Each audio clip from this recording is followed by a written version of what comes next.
morning and happy Friday. Welcome to the Cherry Blossom Studio. I'm David-Dorian Ross, and this is day number 6 of 100 Days of Tai Chi. In this video, I'm going to teach not only a brand new movement, but I have an answer to a question brought up by one of the viewers about something known as the Fair Lady Hand. It's a characteristic style of Yang style Tai Chi, and I'm going to answer that question at the end of the video. So make sure you watch all the way through. Anyway, all that's coming up, the answer to the question, plus a new movement, in just a second.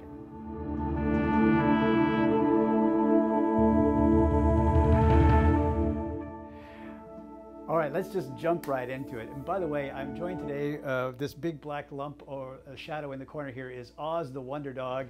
He's our studio mascot, and he might just jump up and wander off here in a minute, but he's going to join us for the lesson today. So he's awesome. He's the best Tai Chi dog in the world. Let's just jump into the lesson today. Today's movement is called brush the knee in a twisted step, or hug the knee in a twisted step. So let's demonstrate the movement one time, and then we'll break it down and I'll explain to you what a twisted step is. All right, so we start in the position from yesterday of the white crane spreads his wings.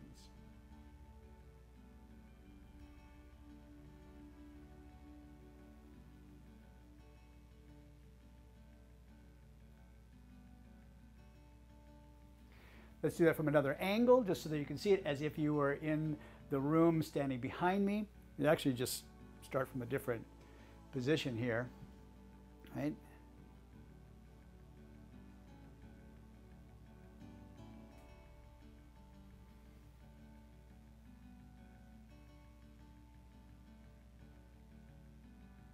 And that's the finished position.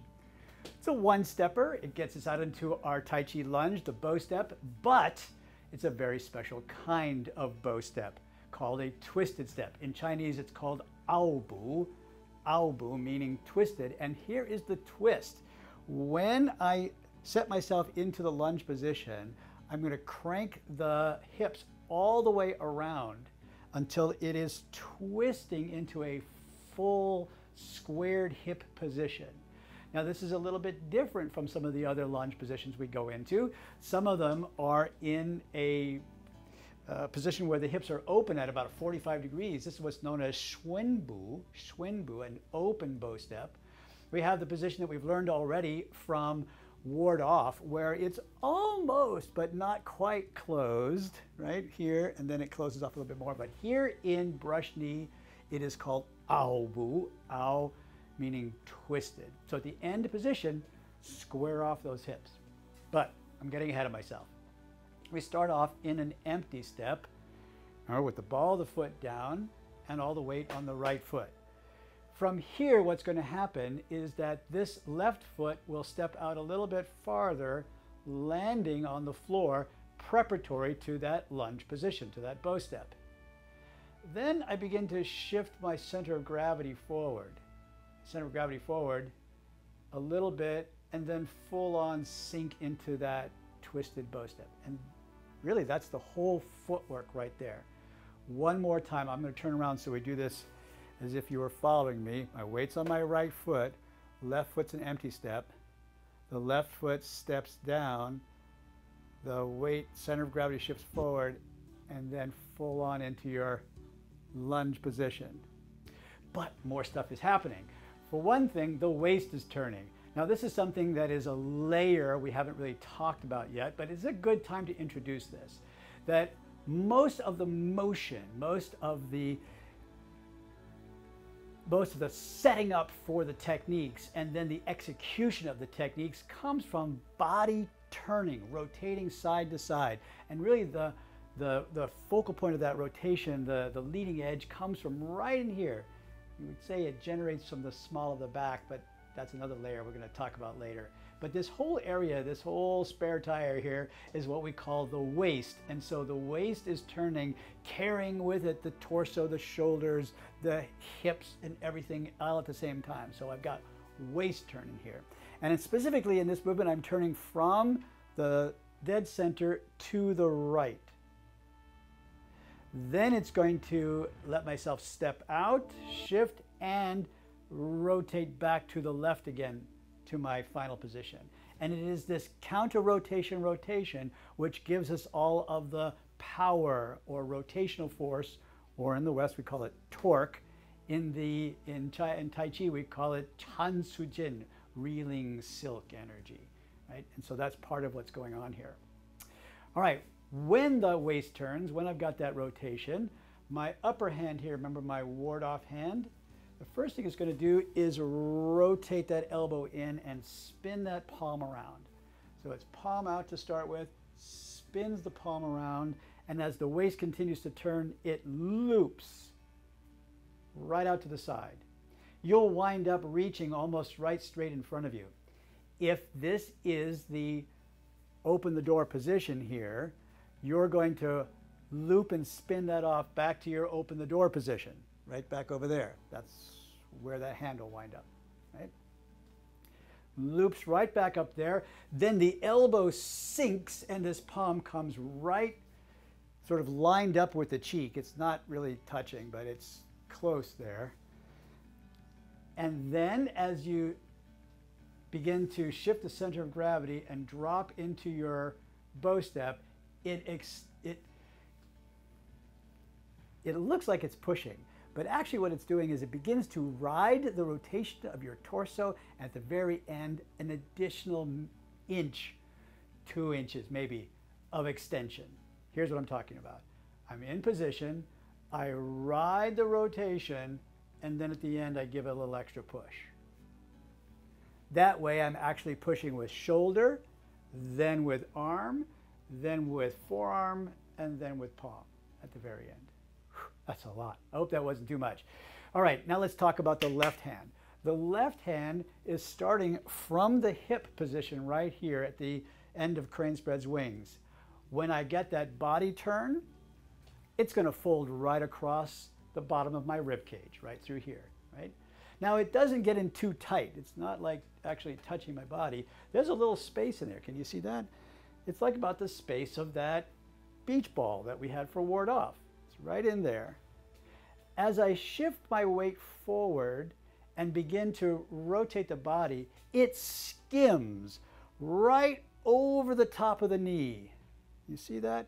It skims right over the top of the knee and then back to its original starting position, right? Right in front of the hip over here. That's where I started from crane spread's wings. So here's what happens. It's going to fold across my lower ribs. I get my center of gravity going forward. It skims right over the top of the knee and back to its original starting position.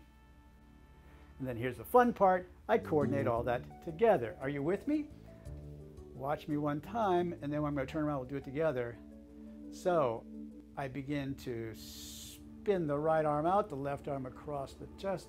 I step out, fold this in, skim right across the knee,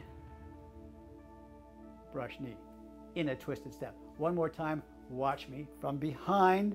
Follow me as if we were doing this in class together, right?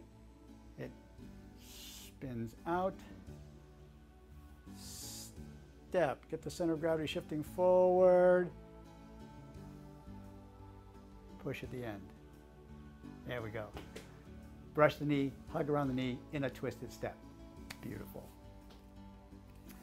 Now, today's question, today's answer to a question comes from Jason Alexander, one of the viewers who's been watching the series and asked me a very interesting question about something known as fair lady hand, or as he puts it in his question, fair maiden's hand. It's the same thing. The fair lady hand or the fair maiden hand is a concept in Yang style Tai Chi that says that there shouldn't be too much action moving around in the wrist here, that there's a certain level of relaxation and harmonious alignment through the arm here from the tips of the fingers all the way up to the elbow.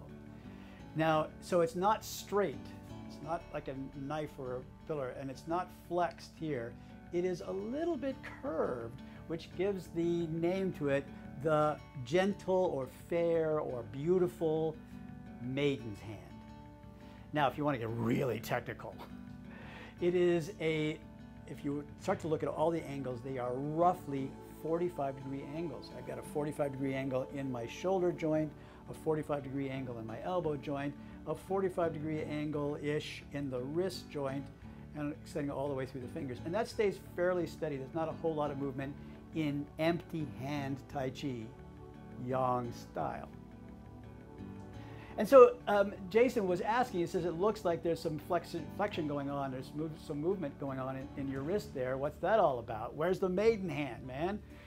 So the answer is, first of all, Jason, good eye. Thank you for asking that question. And second of all, what we're looking at here are some stylistic differences in traditional Yang style, the way that the last couple of generations of grandmasters have done this. And also to remember that although we have a general principle throughout Tai Chi, like the fair maiden hand, movement by movement, technique by technique, there are minor variations here. You don't want to get stuck in a rule that says, oh, you always have to have a fair maiden hand, but then in a practical application where it doesn't really work, you'll be in a vulnerable position if you try to maintain something. From teacher to teacher, this might look softer or a little bit more rigid. Secondly, Jason asked a question about relaxation of the thumbs here, and I was trying to think of what is he talking about, because I was really, like, my thumbs are very relaxed when I'm in this position. But I was watching to see some of the positions here, and you can see this big gap between my thumb and my forefinger, and that might look to some people like it's stiff or open. After 40 years, I'm in this position in a very relaxed kind of level of activation here. But Yang style is meant to have the fingers separated. So it's open between the thumb and the forefinger and the fingers, but not stiff. Like it's not supposed to splay out there. There's supposed to be places for the chi to flow in between the fingers there. And so that's why when you look at me, my hands tend to be fairly open. When I first started this, when I first began to open up my fingers like this, it felt very stiff because, you know, my hands were used to being closer together. And so I've opened up my fingers over time. And that's supposed to be really good for chi flow. So there you have it. Jason, I thought this was a marvelous question.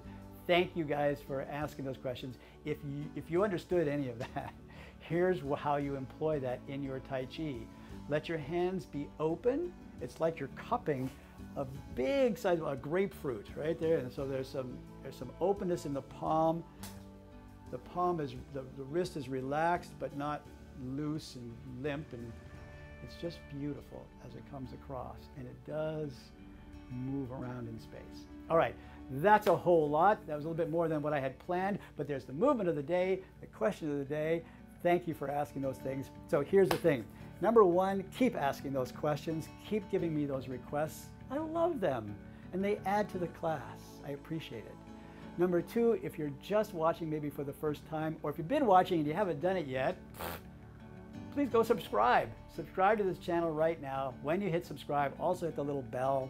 What that does is it notifies you when a new video comes up. And I do more videos than just the 100 days stuff. So every time I put up something new, it'll ding you and let you know that something new is here. Tomorrow is day 7. We'll be having a full week. Then the day after that, which will be Monday coming up, remember that the Monday video will have a recap of all the movements that we've done since day 1. So you want to make sure that you watched Monday's video and that you get the review up to the weekly recap of Tai Chi. All right, there you go. I never know how to end, just because I don't want to leave you. But for myself and Oz the Wonder Dog, he just looks like a shadow there in the corner, but there really is a dog under it. Oz, are you awake? See there, well, maybe you can't see him. Anyway, from the two of us to you, thank you for watching. Really appreciate you. Be well, be wise, be wonderful. And I'll see you in tomorrow's lesson.